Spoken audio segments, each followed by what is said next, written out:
Hey friends, welcome to my channel FS craft and needle. आज की video में मैं आपको दिखाऊंगी बॉक्स ट्राउजर या स्ट्रेट ट्राउजर की cutting and stitching. This video is very useful for beginners. तो लेट्स गेट स्टार्ट। तो मैंने ले लिया पहले 2 मीटर फैब्रिक, अरस की तरफ से फोल्ड करते हुए फिर मैंने इसको लंबाई की तरफ से फोल्ड कर लिया है। और अब मैं इसकी पहले मैं एंकल्स की तरफ से मैंने यहाँ पे स्ट्रेट लाइन कर ली है और फिर क्रोच लाइन को, जो हमारे क्रोच है ये मैं फ्रंट का के लिए काट रही हूँ पहले। तो क्रोच लाइन को बिल्कुल अच्छे से तरीके से मैं सेट कर रही हूँ। सेट करने के बाद जो हमारा क्रोच एरिया है उसको इस तरीके से मैंने मार्क कर लिया है स्ट्रेट स्केल से। अब इसकी जो लेंथ है यहाँ पर बेल्ट की तरफ से उस पर मार्क करूँगी मैं। स्केल लिया है मैंने, अब यहाँ से नीचे करके स्ट्रेट मैंने लाइन ड्रॉ कर ली है। अब ये जो है यहाँ पर मुझे लगानी है पॉकेट। मैं पॉकेट वाला ट्राउज़र बना रही हूँ। तो इसकी जो मैं यहाँ पर मैं लगाऊंगी बेल्ट अलग से। तो इसकी 1.25 इंच का मुझे बेल्ट रखनी है। तो मैं यहाँ पर 1/2 इंच करके यहाँ पर मैं एक लाइन ड्रॉ कर लूँगी। और फिर ये जो दूसरी लाइन मैंने ड्रॉ करी है ये 1/2 इंच वाली, इस पर मैं कटिंग कर लूँगी।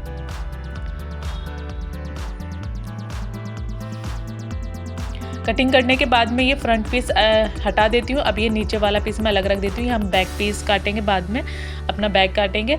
और फिर यहाँ से मैंने इन दोनों पीस को अच्छे से फैला लिया, सेट कर लिया। अब देखिए ये तो हमारा फ्रंट है, ये बैक है। अब फ्रंट की तरफ से इस तरीके से हमें इसको सेट करना है। जो हमारा ट्राउज़र है, ट्राउज़र के ऊपर ट्राउज़र रखकर मैं इसको आपको बहुत ईजी तरीका दिखा रही हूँ कटिंग और स्टिचिंग का। ये बिगिनर्स के लिए बहुत यूज़फुल है। आप बिगिनर हैं तो ये आप बहुत ही अच्छे तरीके से बिना किसी की हेल्प के कटिंग कर सकते हैं। अब यहाँ से मैं जो स्ट्रेट लाइन है ना सिलाई की, जो ये पॉकेट वाली लाइन होती है, ये वाली लाइन है ये सिलाई वाली, इसको अच्छी तरह से सेट करके मैं 1/2 इंच एक्स्ट्रा लेकर इसको मैं मार्क कर रही हूँ। अब इधर की तरफ से हम क्या करेंगे, जो ये सिलाई है ना हमारी ये फ्रंट वाली पार्ट, इसको हम ले लेंगे और जो एक्स्ट्रा अंदर वाला कपड़ा है उसको अंदर की तरफ करते हुए हम इसको अच्छे से अपनी मार्क करते कर लेंगे पूरा अच्छे से। ये जो हमारा क्रोच एरिया है इसको भी ठीक से मार्क कर लेंगे यहाँ पर। और अब इधर से क्रोच को हम इधर की तरफ सेट कर लेंगे। फ्रंट वाला ही पीस है, इसको अंदर की तरफ लेकर अब मार्क की तरफ इसको सेट कर लेंगे। और यहाँ से हम अपना क्रोच जो लाइन है इसकी ये वाली लाइन ड्रॉ कर लेंगे।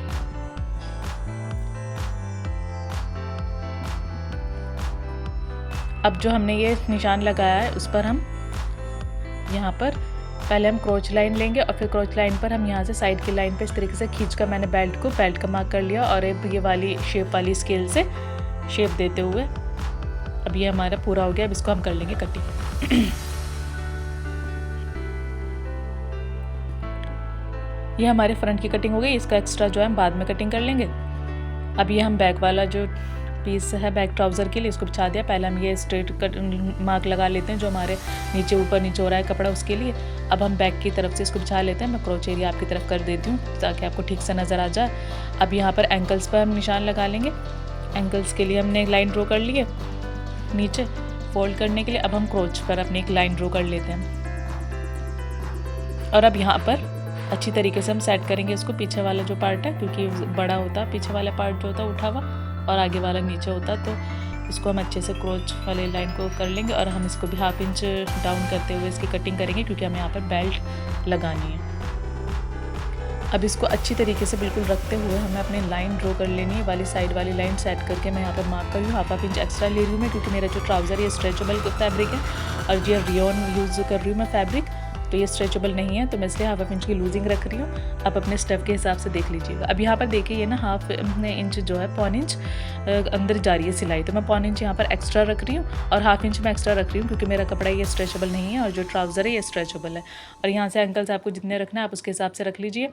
और यहाँ पर जो ये लाइन है ये अंदर की तरफ जा रही है। यहाँ पर इधर से क्रोच एरिया की जो लाइन है ये इधर 1.5 इंच अंदर जा रही है, तो मैं इसे 2 इंच पर मार्क कर रही हूँ। और यहाँ पर भी ये लगभग 1.5 इंच अंदर जा रही है सिलाई, तो मैं 1/2 इंच ज़्यादा रखकर 2 इंच पर वहाँ पर मैं मार्क लगा रही हूँ। और अब मैं इसकी क्रोच जो लाइन है इसको अच्छे से ड्रॉ कर लूँगी इसी से मिलाते हुए ट्राउज़र से। अब इसकी हम एक्स्ट्रा जो है निशान लगा के सिलाई का और फिर हम इसको कटिंग कर लेंगे। अब ये जो हमारी जो क्रोच लाइन है ना, क्रोच लाइन को और ये जो साइड वाली लाइन होती है सिलाई, इसको हम खींचेंगे और हमारी बेल्ट देखेंगे कि कितनी है। यहाँ से यहाँ तक जहाँ तक भी आ रही है हमारी खींचकर बेल्ट, वहाँ पर मैं इसको मार्क कर लूँगी और फिर शेप वाला स्केल लूँगी और शेप स्केल से इसको शेप दे दूँगी साइड से। हम इसे स्ट्रेट नहीं रखेंगे यहाँ पर, नहीं तो हमारे पहनने में झोल आ जाता है। यहाँ पर हम स्ट्रेट स्केल की हेल्प से, अगर स्केल नहीं है तो थोड़ा सा कर्व देते हुए हम इसको शेप दे लेंगे और फिर हम इसकी कटिंग कर लेते हैं।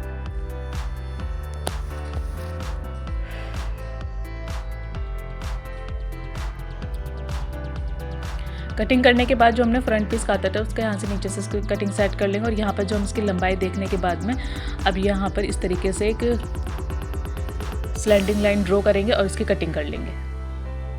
अब हम देख लेंगे हमारी बेल्ट कितनी है, उसको डबल किया, फिर एक और बार डबल करने के बाद में हम अपना जो साइड में से कपड़ा बचा था उससे हम अपनी बेल्ट कटिंग कर लेते हैं।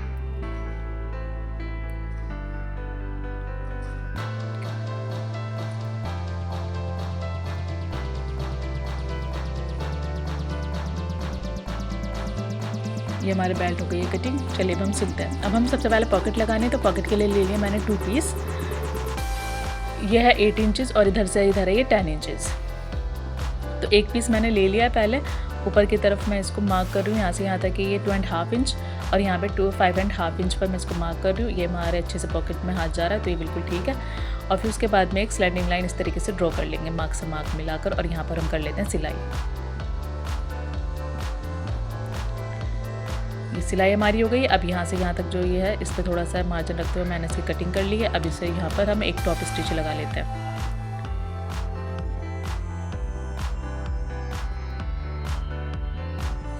अब इसे पॉकेट को अंदर की तरफ फोल्ड करते हुए हम यहाँ पर भी एक टॉप स्टिच लगा लेंगे।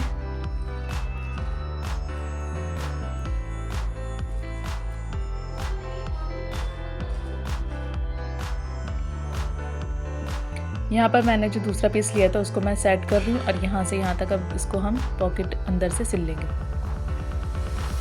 यहाँ से यहाँ तक सिलेंगे इसको और फिर तीनों तरफ से इसको सिल लेंगे, यहाँ से भी और अब इधर से भी हम इसको सिल लेते हैं।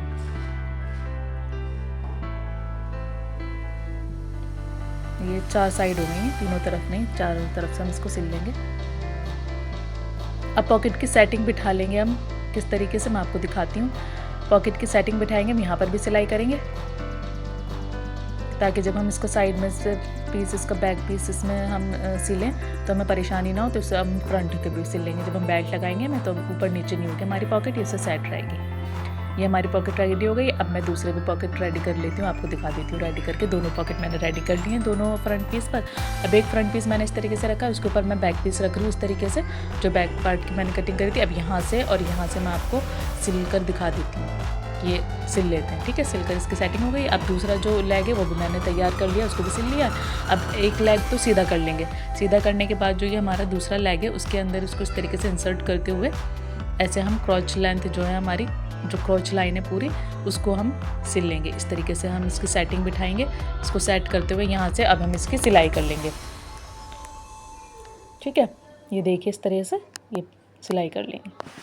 अब यहाँ से क्रॉच लाइन को हम सिलाई करते हुए ना, ये जो हमारा कपड़ा आ रहा है निकलते हुए से पीछे की तरफ से इस तरीके से अंदर कर लेंगे और इसे ऊपर की तरफ से इस तरह से सेट करते हुए हम सिलेंगे।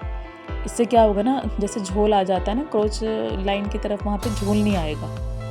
और अगर हम इसे नहीं करते हैं ना तो इसमें झोल आ जाता है, ठीक है। अभी हम पूरी लाइन अपनी सिल लेते हैं ठीक से।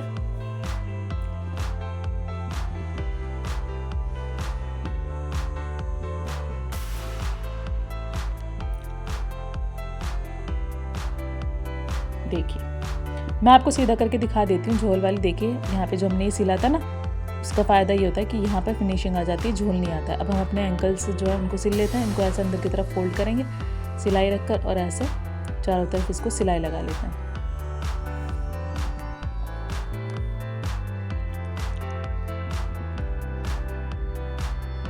इसी तरीके से अपना दूसरा लेग भी हम रेडी कर लेंगे, एंकल। ये दूसरा वाला भी मैंने सिल लिया। अब ये आती है हमारी बेल्ट की बारी। यहाँ से दोनों तरफ से हम इसको सिल लेंगे, जो हमने बेल्ट अपनी कटिंग करी थी।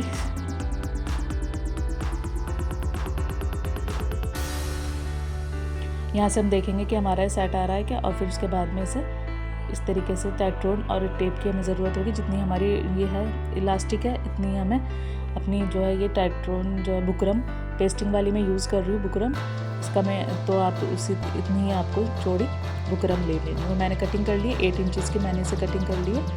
यहाँ से मैं इसे आयरन करके से चिपका लेती हूँ। मैं अपनी बेल्ट देख लेती हूँ इलास्टिक कितनी है, जितनी इलास्टिक आ रही है उतनी मैंने इसे रख ली है। और यहाँ से थोड़ा ऐसे कटिंग करके मैं सिलाई कर लेती हूँ। अब फिर मैं इसे इधर की तरफ सेट करके यहाँ पर भी सिलाई कर लेती हूँ। दोनों तरफ सिल लिया। अब इसको इस तरीके से यहाँ पर ऐसे रखेंगे और इसको सिलाई करना शुरू कर देंगे। अब यहाँ पर हम ना हाफ इलास्टिक वाली बेल्ट बना रहे हैं, तो आगे की तरफ से हम जो है प्लेन रखना है हमें। तो ये जो प्लेन वाला जो पार्ट है ना, उसको मैं पिन लगा के उसको सेट कर रही हूँ, ताकि बाद में यहाँ पे इलास्टिक से हम जब सिलते हुए आए तो इसमें झोल ना आए। यहाँ पे भी अच्छी दोनों पूरी प्लेन जो पार्ट है उसको पिन लगा के सेट कर लूँगी। अब इलास्टिक का जो बचा हुआ पार्ट है उसको सिलते हुए कंप्लीट कर लूँगी।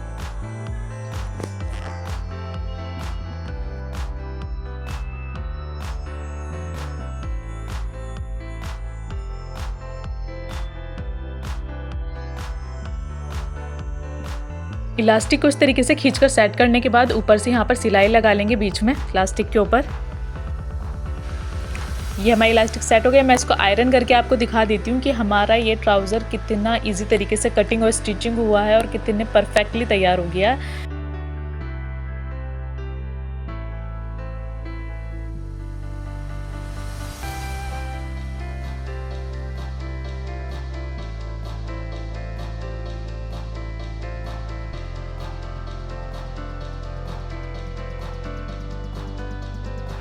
अगर आपको वीडियो पसंद आई है तो वीडियो को लाइक कीजिए, शेयर कीजिए और चैनल को सब्सक्राइब कर दीजिए। Thank you for watching.